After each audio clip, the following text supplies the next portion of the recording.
Hello viewers, welcome करता हूं आपको आपके बजरी चैनल पे। तो जैसा कि उम्मीद करता हूं कि आप लोग खैरियत से होंगे और आपके बर्ड्स भी खैरियत से होंगे।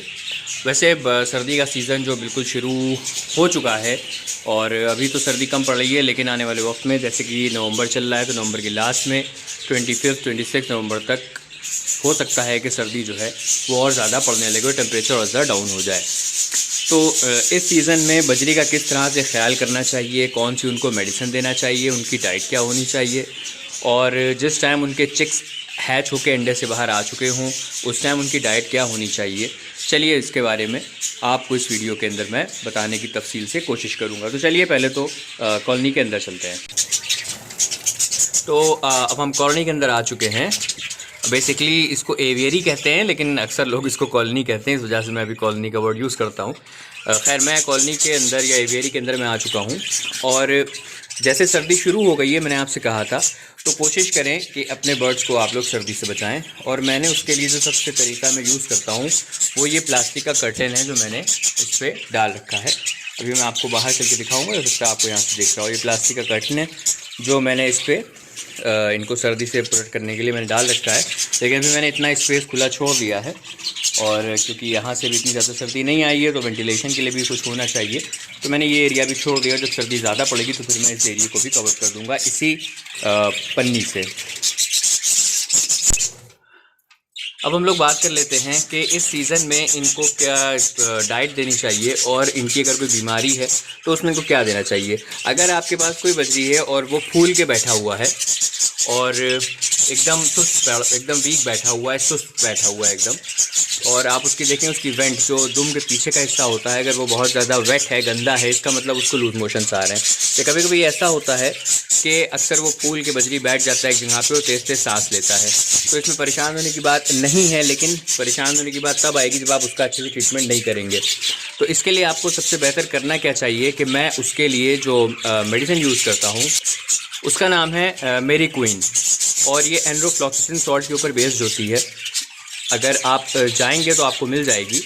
तो बेसिकली ये मैं बजरी को प्रोवाइड कराता हूँ तब जब मैं देखता हूँ थोड़ा सुस्त बैठे हुए हैं और हो सकता है इनके ठंड का असर हो इन पे, या फीवर हो इनके, या लूज मोशंस हो, तो मैं इसका कोर्स इनको 5 दिन के लिए रेगुलर कराता हूँ। उसके लिए रात का पानी निकाल देता हूँ, फिर सुबह ताज़ा पानी रखता हूँ और उसमें 1 लीटर पानी में 3 ml मैं इनको मेरी क्वीन डाल के देता हूँ। ये लिक्विड कंपाउंड होता है।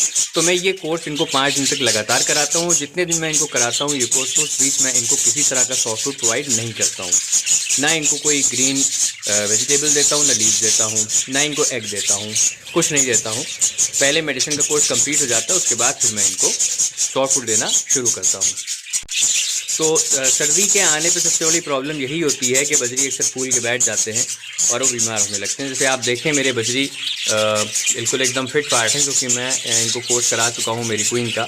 वैसे पिछले कुछ दिनों में कुछ बीमार हो गए थे, लेकिन जब से मैंने इनको मेडिसिन का कोर्स करवाया है 5 दिन के बाद, तो फिर ये बिल्कुल एकदम फिट हो गए हैं और एकदम एक्टिव है ये। तो अब जैसे कि इनका ब्रीडिंग सीज़न शुरू होने वाला है, नेक्स्ट ब्रीडिंग सीज़न, तो उसके लिए आपको तैयारी करनी होगी कि आप इनको विमरल और ऑस्ट्रोविट का जो मिक्सचर होता है वो बना के ज़रूर दें। जैसा कि मैंने आपको लास्ट वीडियोस में दिखाया था, अगर आपने ना देखा हो तो आप लास्ट वीडियो में जाके मेरी चेक कर सकते हैं। मैंने आपको बताया था विमरल और ऑस्ट्रोविट किस तरह से, कितनी कॉम्पोजिशन में और कितने दिन तक इनको देना है आपको, तो वो इनको ज़रूर दें। उसके बाद जब इनके बच्चे चिक्स निकल आएँ तो कोशिश ये करें कि इनको पालक, क्योंकि इस सीज़न में पालक देने के नुकसान भी होते हैं, उसमें आयरन होता है, तो इनके लूज मोशंस आ जाते हैं। ऐसा नहीं कि बिल्कुल ही मत दें, लेकिन ये है कि 8 दिन 9 दिन पे एक टाइम पे आप इनको पालक दे सकते हैं। उस बीच आप इनको मेथी के पत्ते ज़रूर दें, क्योंकि मेथी के पत्ते का सीज़न भी ये है, अभी आया हुआ, बहुत ज़्यादा अवेलेबल भी है मार्केट में और वो गर्म भी होते हैं, तो वो इनके लिए बहुत फ़ायदेमंद होते हैं। तो आप इनको मेथी के पत्ते दें। उसके साथ साथ आप इनको उबले हुए चावल भी दे सकते हैं। मैं तो जब भी इनको पत्ते देता हूं तो उसके साथ मैं इनको चावल ज़रूर देता हूं, मैं सिर्फ पत्ते नहीं देता हूं। अगर चाहे मैं इनको पालक दूं या मेथी दूं या हरी धनिया दूं या पुदीना दूं, तो मैं किसी चीज़ में मिक्स करके ज़रूरत है, उसके लिए मैं सबसे बेहतर समझता हूँ उबले हुए चावल राइस को, तो मैं उसमें मिला के इनको देता हूँ।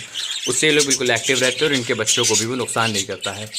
लेकिन सबसे बड़ी चीज़ ये है कि आपको इनको सर्दी में बचाने के लिए आप जो कोशिश कर सकते हैं आप वो करें, पूरी तरह से एरिया रिकवर कर दें, लेकिन वेंटिलेशन के लिए भी थोड़ा एरिया खोल दें। ऐसा ना हो कि वेंटिलेशन कमी की वजह से ऑक्सीजन कमी हो जाए, तो वेंटिलेशन के लिए भी एरिया छोड़ दें। और दूसरी चीज़ ये है कि जिन लोगों के जो छत पे जिनकी एवेरी बनी हुई है, जहाँ पर बहुत ज़्यादा रात में ठंडी हवाएं चलती हैं, वो लोग कोशिश ये करें कि अगर उसके अंदर 100 वाट के 2 बल्ब लगा दें तो उससे गर्मी इनको मिल सकती है। अब मेरी कॉलोनी जहाँ पर एवेरी जहाँ बनी है वहाँ पे इतनी ज़्यादा ठंडी हवा नहीं आती, क्योंकि ये ग्राउंड फ्लोर पर बनी है। इस वजह से मुझे 100 वाट के बल्ब की ज़रूरत तो बेसिकली नहीं पड़ती, लेकिन फिर भी मैं एहतियात के तौर पे मैं उसको सर्दियों में लगा देता हूँ, जिससे इनको गर्मी मिलती है। और मैंने देखा है कि लोग अक्सर उसके नीचे आके बैठ जाते हैं और उससे गर्मी लेते हैं। तो ये कुछ पॉइंट्स है जो आप इनको ट्राई करें और अच्छे से अपने बजीज की आप जो है वो केयर करें। और अभी ब्रीडिंग सीज़न शुरू होने वाला है, तो देखते हैं कि कैसा ब्रीडिंग सीज़न होता है। वैसे मेरे एवियरी में कई बॉक्सेस में अंडे भी आ चुके हैं, तो चलिए मैं आपको दिखाता हूँ। जैसे कि एक ये है, तो इसमें अंडे आ गए हैं। ये है, इसमें भी मादा ने एग ले कर दिए हैं, बैठी हुई है अंदर। और ये है, इसके अंदर भी अंडे पे मादा बैठी हुई है। बहुत सारे बॉक्सेस हैं जिसमें ये भी अंडे पे बैठी हुई है। और इसमें कुछ चिक्स हैं जिनको भी बाहर आना बाकी है। इसमें भी अंडे पे मादा बैठी हुई है। इसमें 2 मादाओं ने एक साथ समझौता करके अंडे दे दिए हैं। इसमें मादा है, वो अंडे देने वाली है। इसमें मादा है, वो भी अंडे दे दिए हैं, उसने भी 2 अंडे दे दिए हैं। इसमें भी बच्चे हैं, इसमें चिक्स हैं 2-4, इसमें भी अंडे देने वाली है। तो बेसिकली सारे बॉक्सेस में दिखाऊंगा, बहुत ज़्यादा टाइम उसमें लग जाएगा। बेसिकली ज़्यादातर बॉक्सेस में अंडे आ चुके हैं, 1, 2, 3 अंडे करके। तो ये लोग ब्रीडिंग सीज़न इनका शुरू होने वाला है। सर्दी में अगर इनको बचाना है तो आपको सबसे ज़्यादा प्रिकॉशन लेना पड़ता है, क्योंकि आपको इनको कवर करके रखना पड़ता है। इनको वो चीज़ें नहीं देनी पड़ती जो बहुत ज़्यादा ठंडी हों। अब जैसे कि पानी जो है वो रात में इनका आप निकाल के रख दें, सुबह हो सके तो उनको थोड़ा ल्यूक वार्म वाटर यानी कि थोड़ा गुनगुना पानी आप उनको दे सकते हैं। ध्यान रहे बहुत ज़्यादा गर्म पानी ना हो जिसको पीने में इनको प्रॉब्लम आए। थोड़ा गर्म पानी आप इनको दे सकते हैं। रात का बासी पानी बहुत ठंडा हो जाता है और उससे इनको निमोनिया होने की बहुत ज़्यादा चांसेस रहती हैं। तो चलिए व्यूअर्स, अब इस वीडियो को यहीं वाइंड अप करते हैं। और अब जैसे जैसे प्रोग्रेस होएगी बजीज की, तो उसको मैं आपके साथ शेयर करूँगा। और बहुत दिनों के बाद वीडियो डाल रहा हूँ, क्योंकि मुझे टाइम ही नहीं मिल रहा था वीडियो बनाने का। तो अब आगे से कोशिश करूँगा कि बिल्कुल अपडेट रहूँ। ठीक है, अपना ख्याल रखें, अपने बर्ड का ख्याल रखें। Bye bye.